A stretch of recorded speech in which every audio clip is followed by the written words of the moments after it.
नमस्कार दोस्तों, आपका स्वागत है हमारे चैनल पर। हम आपके लिए आए हैं एक नई कहानी। कर्म ही जीवन को तय करता है। इस कहानी से आपको ज्ञान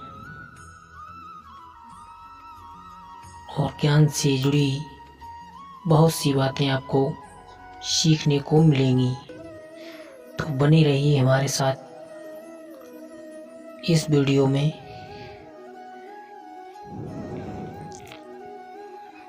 तो कहानी है, कर्म ही जीवन को तय करता है। वैसे तो ज्ञान लेने के बहुत से स्रोत होते हैं। इन सभी स्रोत है ज्ञान की कहानी एक ऐसा स्रोत है जिसकी मदद से हम काफ़ी ज्ञान आसानी के साथ अपने ज्ञान को बढ़ा सकते हैं। ये कहानी आपका ज्ञान बढ़ा सकती है और सोचने का तरीका भी बदल सकती है। तो हम चलते हैं अब उस कहानी की ओर। एक बार की बात है, कहीं दूर एक संत गौत नामक संत रहा करते थे। उनका एक ही बेटा था।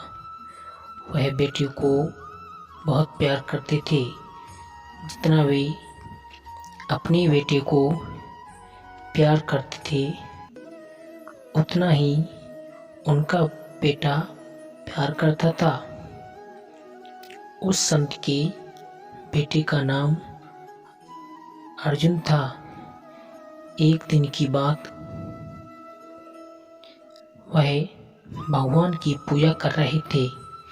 तभी उन्हें पता चला कि उनका बेटा अब इस दुनिया में नहीं है। यह सुनकर संत के चेहरे पर हल्की सी उदासी दिखी। फिर से वह सामान्य हो गए। लड़के का शव आया। तभी संत के पास एक शिकारी आया। शिकारी कहने लगा, महाराज, आपके बेटे की मृत्यु का कारण यह सांप है। इस सांप ने ही आपके बेटे को मौत के घाट उतार दिया। आप ही बताइए, इस सांप के साथ क्या करूं?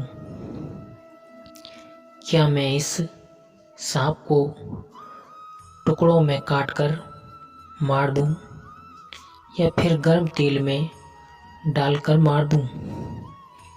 संत महाराज ने कहा, इसके साथ कुछ भी न करें। यह हमारा धर्म यह नहीं कहता कि किसी को मारा जाए। अब इसको मार देने के बाद भी मेरा बेटा जीवित नहीं हो सकता, तो फिर इसे क्यों मारा जाए? इसको जो अच्छा लगे उसने वह किया। संत और शिकारी की बात सुनकर सांप भी इंसान की भाषा में बोल उठा।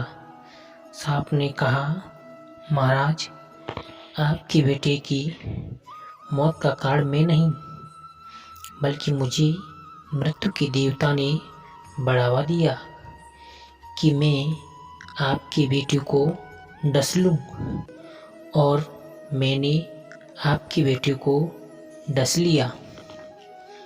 अभी इसकी बात हो ही रही थी, तभी मृत्यु देवता भी वहां आ गए। मृत्यु देवता ने कहा, किसी की मौत का कारण मैं नहीं होता। आपकी बेटे की मौत का कारण मैं भी नहीं हूँ। मुझे तो काल ने आदेश दिया कि आपके बेटे की जान ली जाए, इसलिए मैं सांप को डसने के लिए बढ़ावा दिया। इसमें ना तो मैं दोषी हूँ, ना ही सांप। मैं काल के अनुसार ही धरती चलती है। काल जो चाहता है वही होता है।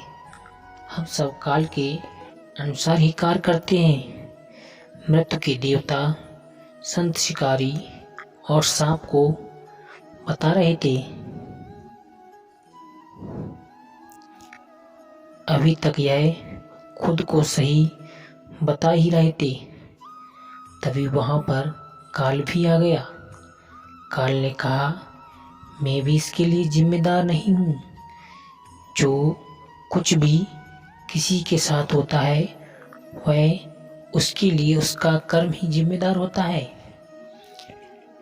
इस लड़के की मौत का कारण इसके पिछले जन्म के कर्म जिम्मेदार हैं।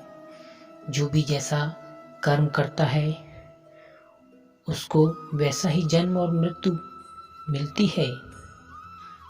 इस कहानी से हमें ज्ञान मिलता है कि हमेशा अच्छी कर्म करना चाहिए। कर्म ही हमारे फल के रूप में मिलता है।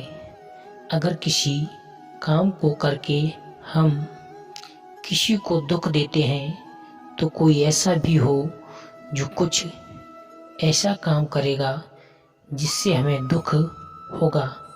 वही अगर हम कोई काम करके किसी को खुश करते हैं तो कोई ऐसा भी होगा जो कुछ ऐसा काम करेगा जिससे हमें खुशी मिलेगी। इस कहानी से हमें यह सीख मिलती है कि हमें किसी के साथ बुरा व्यवहार व बुरे कर्म नहीं करना चाहिए।